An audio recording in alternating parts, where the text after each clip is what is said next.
In the last video, we talked about the I don't know mind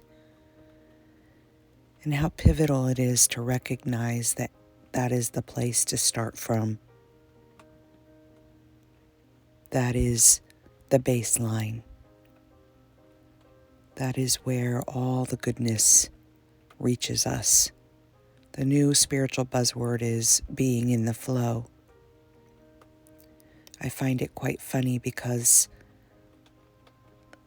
it was a word that came pretty early after my near-death experience in 2008.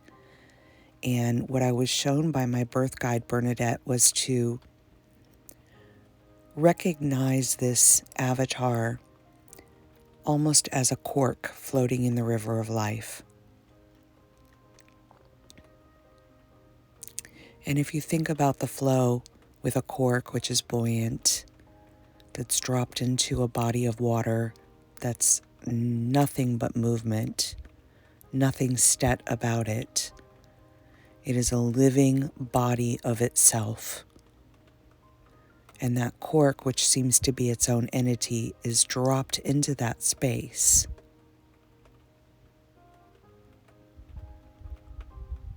That entity has no choice but to be bobbed and weaved about. It has no variables allowing it to do much more than that. Really sit with this for a minute and visualize that cork. It may feel as though it's being done to. Life is happening to it. Yet what if that subtle noticing realized that the river was only there for that cork? That was its only desire, was to create experience for that cork, but not to be seen as a separate thing from it, but a provider of variables to it. I'm offering you this riverbed and this beautiful little dipway over here with a waterfall. And over here, we'll have a little bay area where we might hunker around for a bit. And then we might get stuck in a place that we call narrow and bob back and forth there for a while till we're once again thrust into a deeper and bigger body of water.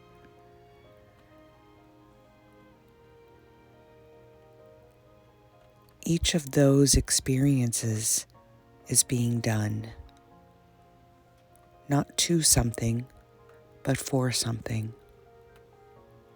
It's opening itself up to the exploration of the flow.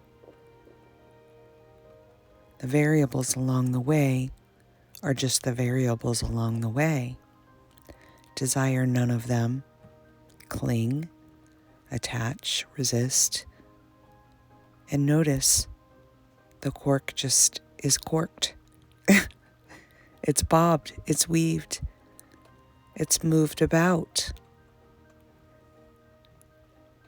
No oars in the water to row. No need to. The flow has it all. For some, this may feel like, what's the purpose of life? If I'm not making choices and I'm not picking destinations and I'm being done to versus making the decisions, what's the purpose? And I flip that script on you and ask you this. What has changed in hearing this but a thought? Do as you will. It's what's going to be done. Thinking that you are making the decision to do what you will and it's going to be done is where the suffering is. Again, all of this is so subtle. You are the path. You are the flow. You're the cork and the body of water. being done for. And greater than that, you are all of this just clapping and saying, look at it go. Look at it go.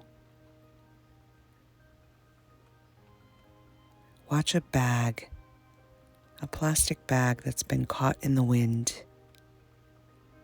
or a feather floating on top of the shores. Watch a tree being danced in the wind, or the water cascading over a riverbed.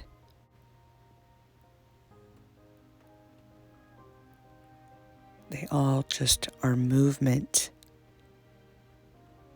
boundless aliveness, flitting and floating, being done to, being done for. It's a miraculous orchestra, this life thing.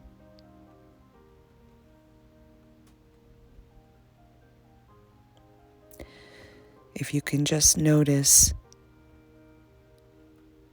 when the mind gets still enough to appreciate these things, it moves from what it appears to desire to what it appears to appreciate.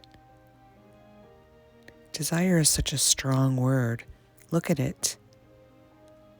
The word itself evokes such passion and emotion in this human thing. So of course it has to be an extreme, and any extreme is only one side of the teeter, which means what? Surely the totter will follow.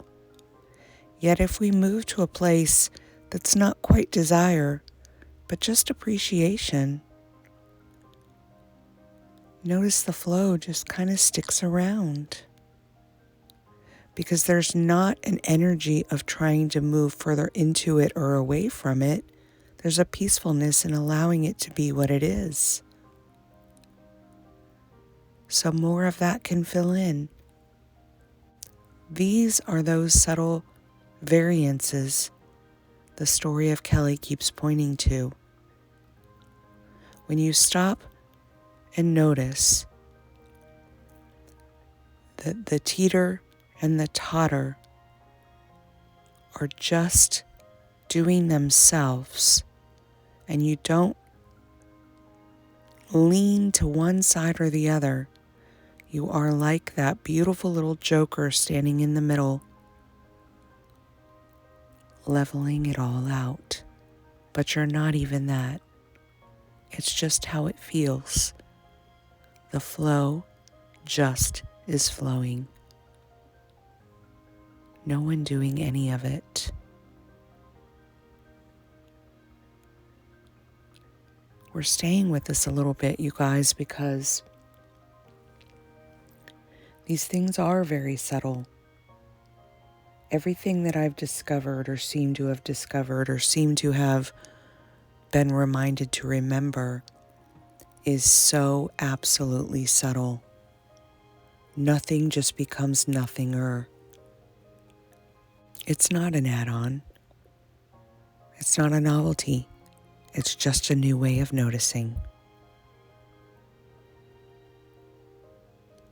Perhaps move through your day with that third-party perspective, like the story of Kelly, and just notice.